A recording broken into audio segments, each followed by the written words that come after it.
Wow, that's a decent roach. We're fishing today on the River Avon, just upstream of Stratford on the Lido stretch, which is a day ticket water. And we're going to show what a devastating method the link ledger is. First things first, I'll take you through some of the rigs that we use when we link ledgering, and also some of the tackle that I've developed specially for this type of fishing. Now, link ledgering itself is a very simple method. As I mentioned, it's very effective, and it's basically ledgering just with a split shot as a weight or a very small ledger. We're not using a feeder at all, and I think that's a very key consideration. Feeder fishing on a day such as this, when the river's low and clear, I think you'll find that you'll catch a few fish, but it's not going to be a very effective method. Link ledgering is more a method of sneaking up on the fish, and more of a method to use in conjunction when float fishing. You quite often find when you're float fishing that you'll catch a few fish quite easily and quite quickly. When it starts to go harder, that's the time to bring out the link ledger to try and winkle out a few more fish.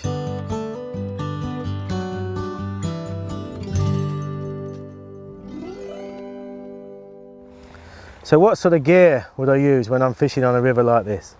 As I've already mentioned, the river's not very powerful, it's hardly moving, so I don't need a powerful rod. As the fish I'm targeting are also going to be fairly small, I'm hoping to catch some nice roach, the odd chub and maybe some perch. You need to benefit more than ever from using balanced tackle. And this is where our new MACH 2 XT1s come into their own. Really, these rods have been specifically designed for link ledgering in such circumstances, and we have them available in both a 9 and a 10-foot version. I prefer the 10-foot version when I'm fishing on rivers like this, where I'm going to be casting away from the bank, probably down the middle, and fishing over the top of where I'm float fishing. But the key feature with both these rods is how lovely and soft the action is, to allow you to use fine hook lengths and small hooks, and also to incorporate a very soft and sensitive quiver tip into the action of the rod. So these rods are absolutely beautiful and designed, as I say, for this kind of fishing.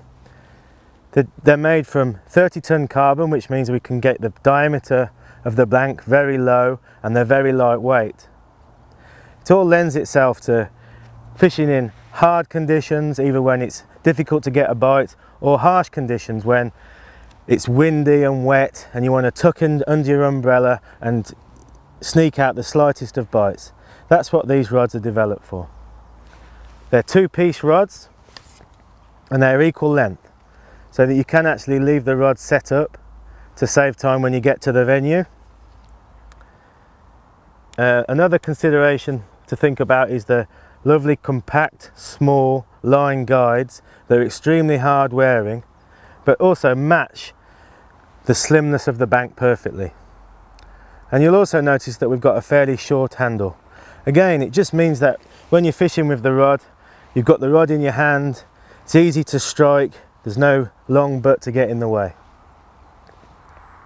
The reel I'm using is the MACH 3 XT 35 size, which matches up with the rod perfectly. There's no need to have a big reel when you're fishing with a small, sensitive setup like this. I must say that I do like the front drag reel, and even when I'm fishing like this with very fine tackle, I will use the drag, and I'll set the drag to be very sensitive, just to ensure from any hard strikes or lunges from fish on such fine tackle. The drag on these is very, very sensitive and effective. Then finally, the line.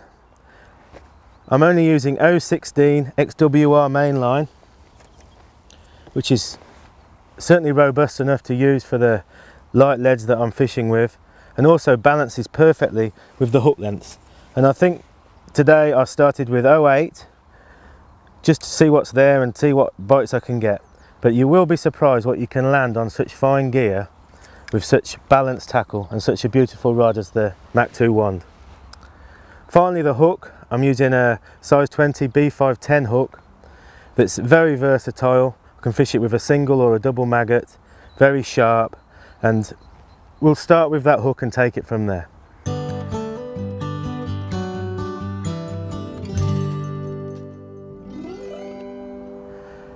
So before I cast out, I just quickly want to show you some detail and close-up relating to the rig that I'm using. As I mentioned, I like to keep the link ledger rig very, very simple, and that's for two reasons. One, it helps to prevent tangles. Being so simple, there's no complicated components that will mess the rig up. And two, it's very, very, very unobtrusive. So that means that it's not going to be very visible to the fish, and it means that I can fish in a very, very sneaky way. So first things first, you'll actually see I've got the link here. That's actually made from doubled up 4-pound line.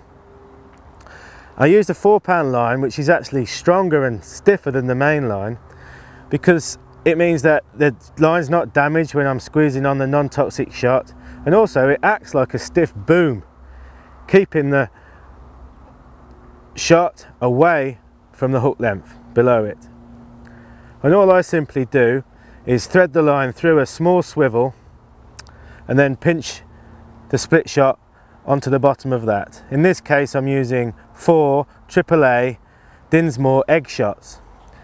Now obviously the weight that you use is going to be dictated by the depth of the venue and also the power of the flow. But really 3 to 4 AA is going to be pretty typical for this style of fishing. One thing I will mention about these shots, which is quite interesting, is their egg shape. It means that they're very streamlined, they sit on the line perfectly, and I also think they reduce tangles as well. So it's just a small point, but a neat feature. Now to stop the running swivel on the line, I use one of the Drennan gripper stops. And I used to use a shot, which is fine, but you find that when you're constantly moving the shot on the main line, you can damage the line.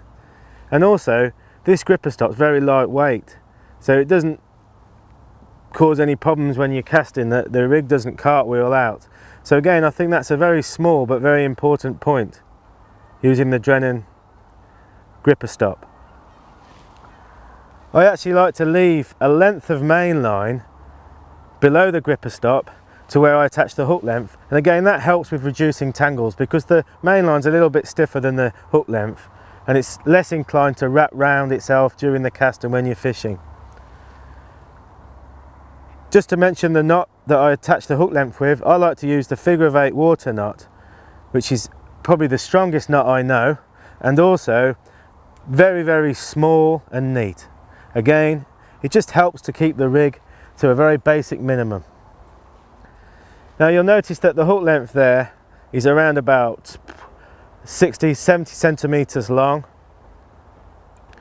And the good thing about this rig is its versatility. I can increase and decrease the length of the hook length according to how the bites are coming. If it's harder, I'll increase the length of the hook length. If I'm missing lots of bites, then I'll decrease it. But it couldn't really be much simpler about that rig. But believe me, it's extremely effective. Right, let's cast out and do some fishing.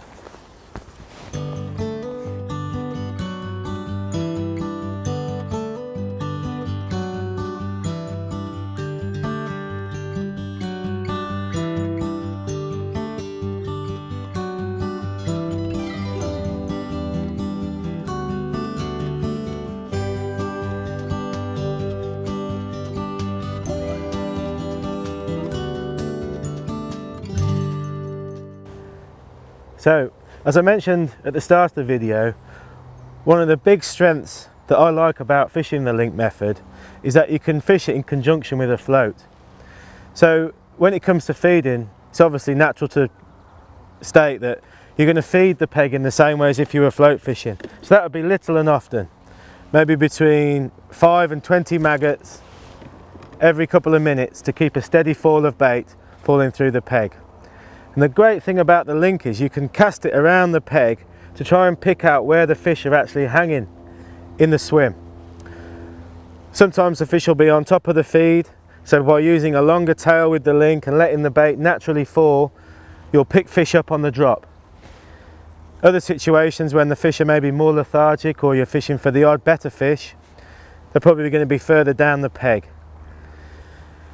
It's obviously important to consider that the fish are going to be around the feed as well, and that's the great thing about the link. You can place the bait where you want and leave it there. And that's also a really important point to consider when you think about the weight that you're using. It's really important that the lead, the weight, will actually hold where you put it. And obviously if you start picking up more bites in one area, then it makes good sense to fish and concentrate in that spot. A good trick that I've learned from some of my teammates in the Shakespeare super team is what we call giving the peg a big hit. And we might do that towards the end of the match. So maybe you've caught the bulk of the fish in your peg, it's gone a bit hard. We'll actually introduce a concentrated amount of feed in one area closer in from the main feeding point. Well, I'm getting quite a lot of fast bites and hitting a few small dace and the odd roach, which means that it's actually quite a busy day at the moment. But lots of times when you're fishing the straight lead, it's much more of a waiting game. And that really emphasises why it's important to get very comfortable. So get comfy on your box, get the tip set nice and close to the water so you can see it easily. I actually like to use my keep net as a rod rest most of the time because I find it's very stable, and also it doesn't get in the way of a rod rest when I'm float fishing. So I think that's quite a good tip. You'll notice that the tip is actually just bending nicely into the flow. It's important not to have the tip too soft so the tip's bent round and you don't register the bite, or too stiff and you miss the bite. So that's why it's important to have a variety of different tips. And for the MACH 2 ones, we actually supply the rod with 4 different tips. We've got 2 carbon tips and 2 glass tips, so you can get a different action that will suit different conditions. And I think this is another one of those small dace. But it just shows you how sensitive the rod is to be able to hit and connect with small dace like that. I think a really neat tip that I've picked up as well, which actually relates to any rod and line fishing when you're using low diameter hook lengths, is when you reel in, don't reel in with your rod close to the surface. Hold the rod up and bounce the hook bait back across the surface. And what this actually does is it reduces the line twist.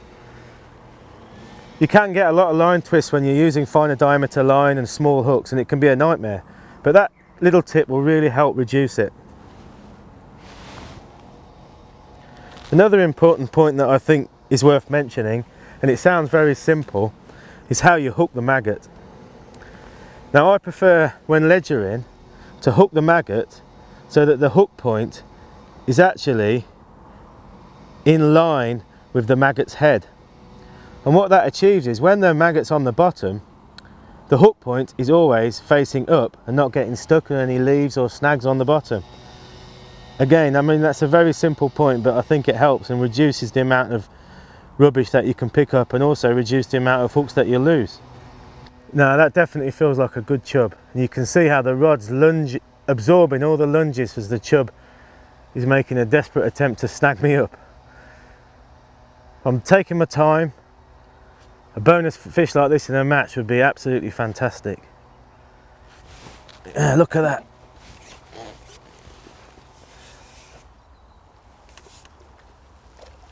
Oh, here we go.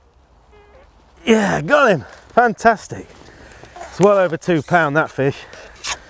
And it just shows what a great method the link ledger is, and also the big hit.